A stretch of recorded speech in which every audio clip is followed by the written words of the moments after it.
many questions, 10 principal questions, and I would like to ask Stuart to please start us off with some introduction to this new program. Sure. Thank you very much, Marvin. It's a great pleasure to be here with you and that you're presiding over this event. It's also a great pleasure to collaborate with my good friend Stephen Coe, who I've worked with in the past, and the wonderful people at worldpublicopinion.org. This project came about as a core theme of our International Institutions and Global Governance program, because we felt that although the CFR tends to be an elite-focused organization and doesn't often address itself to what the wider American public and also the global public might think, we think for a number of reasons, which we will get into during the course of this conversation, that what the public thinks matters, that it's an important part of statecraft for American leaders and international leaders to be aware of what their constituents and their fellow citizens actually think about the main issues of the day.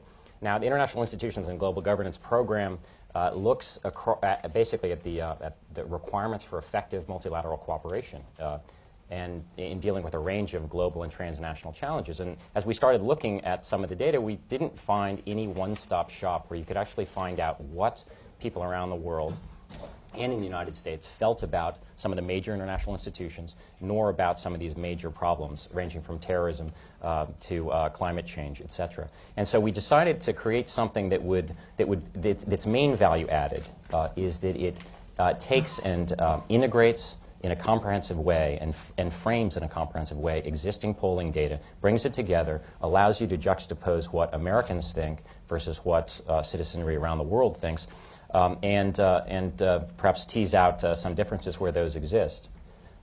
We've found some, just if I can give you a sense of some of the headline findings. One of the striking things that we found is just how similar many publics around the world are in terms of the sort of world order that they want.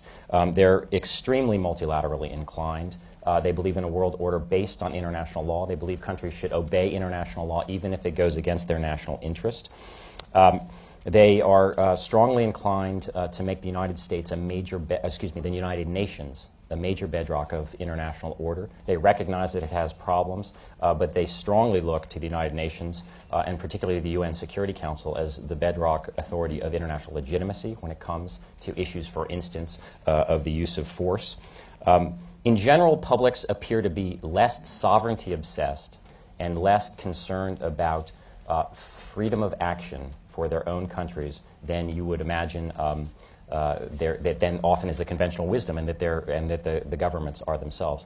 This also, by the way, is important with respect to the United States, because when we think about the United States, American political culture, American power, et cetera, we think about the United States as being an exceptionalist country, one that is extremely sovereignty inclined.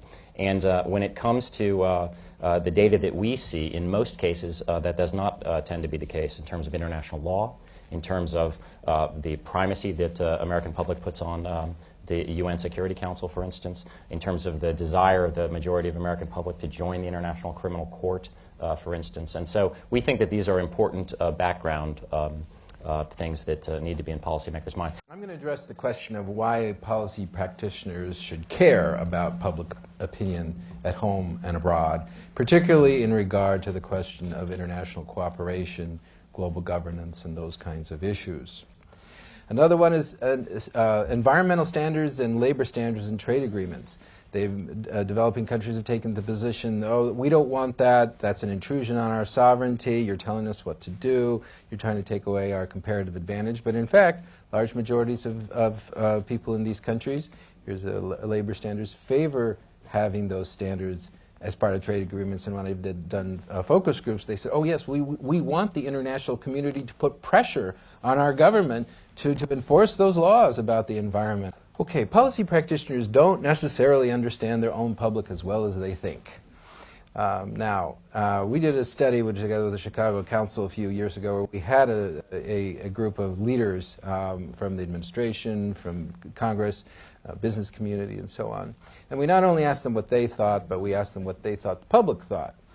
And here's an example. A question that we used was, the U.S. should be more willing to make decisions within the UN, even if this means that the U.S.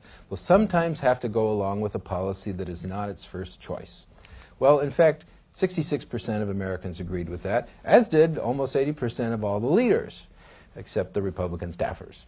Now, we asked them, though, what do you think? The majority agrees, disagrees, or views are evenly divided? Well, here you can see down at the bottom there, on average, overall, only 26% even estimated that a majority agreed, and only about 10 or 12% knew that that would be more than 60%.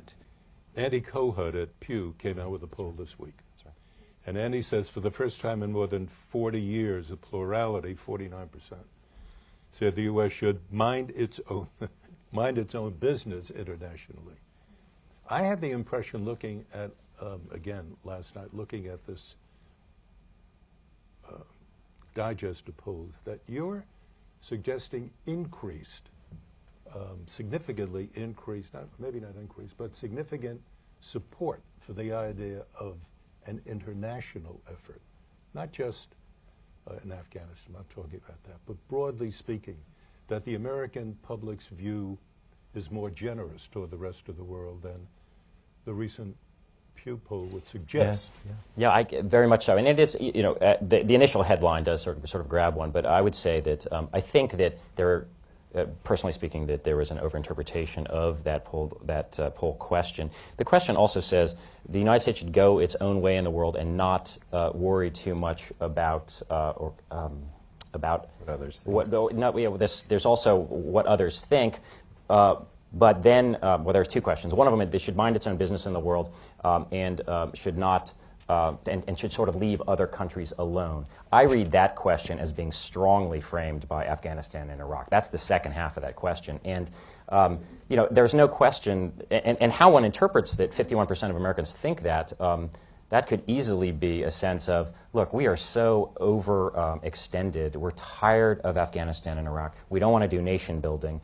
Let's let those other countries sort of go their own way and sort of take care of themselves and attend to some other stuff we need to do. That's not necessarily unilateralist, and it's not necessarily isolationist. What it could be is we'd really like to be more multilateralists and not be the world's policeman. That's one way I would frame that. There is another question as well in that poll that sort of suggests some more of a unilateralism as opposed to, in their view, a retrenchment, which was what that other one was. And that is the United States should basically do what it wants without concern to others.